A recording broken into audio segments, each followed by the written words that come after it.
Hi friends, welcome to cook with Sangeetha. So இன்றைக்கி வந்து பாலக் பன்னீர் recipe செஞ்சேன். அது உங்களுக்கு ஒரு வாட்டி சொல்லாங்கிறதுக்காக தான் இப்போது.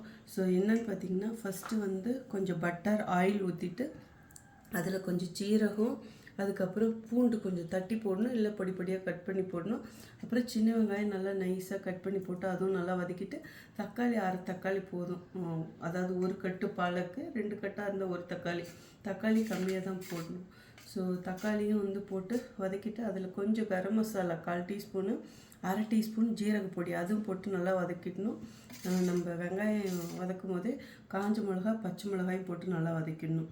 ஸோ அதுக்கப்புறம் கீரை எப்படி வேக வச்சுன்னு பார்த்தீங்கன்னா, ஒரு ஸ்டவ்வில் வந்து கொஞ்சம் ஒரு பாத்திரம் வச்சு கொஞ்சம் வந்து தண்ணி ஊற்றி, சும்மா தண்ணி கம்மியாக தான் கீரைக்கு வைக்கணும், இல்லைன்னா தண்ணியாட்ட போயிடுங்க பாருங்கள், இது மாதிரி திக்காக இருக்காது.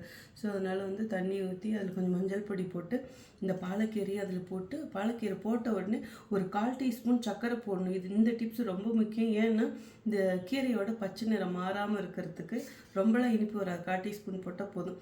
அதுக்கப்புறம் நல்லா அந்த கீரை ஒரு கொதித்த உடனே அதை எடுத்து ஆற வச்சு மிக்சியில் போட்டு அரைச்சிக்கணும், அவ்வளோதான்.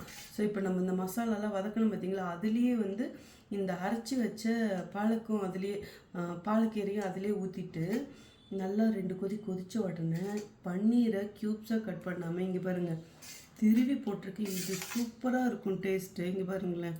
ஸோ பன்னீரும் திருவி போட்டு ரொம்ப அனல் அதிகமாக வைக்காமல் மீடியம் அனலே ஒரு 2-3 கொதிக்க வச்சு இது மாதிரி எடுத்துடணும். லாஸ்ட்டாக வந்து கீ இல்லைன்னா பட்டர் நல்லா இவ்வளோ போடணும், அப்போ தான் இதில் டேஸ்ட்டு. ஈவன் நீங்கள் வேணும்னா உலர்ந்த வெந்தயக்கீரை லாஸ்ட்டாக அப்படி லாஸ்ட்டு கொதியில் இப்படி நல்லா தூவி விட்டு இறக்கலாம். நான் கொஞ்சம் உலர்ந்த வெந்தயக்கீரையும் போட்டிருக்கேன், அது சூப்பர் டேஸ்ட்டாக இருக்கும். இது சப்பாத்தி, சாப்பாட்டுக்கு, நானுக்கு, ஃப்ரைட் ரைஸ்க்கு எல்லாத்துக்கும் சூப்பராக இருக்கும். ட்ரை பண்ணி பாருங்கள். இதில் முக்கியமான விஷயம் என்னென்னா, இதில் போட்ட கரம் மசாலா, சீரக பொடி எல்லாமே வந்து நம்மகிட்டயே இருக்குது. வீட்டுக்கு தேவையான எல்லா மசாலாவும் இருக்குது. பட் இதில் நான் போட்டது அந்த 2 மசாலா. உங்களுக்கு வேணும்னா நம்மளோட வெப்சைட்லேயும் ஆர்டர் பண்ணலாம், வாட்ஸ்அப்லேயும் ஆர்டர் பண்ணலாம்.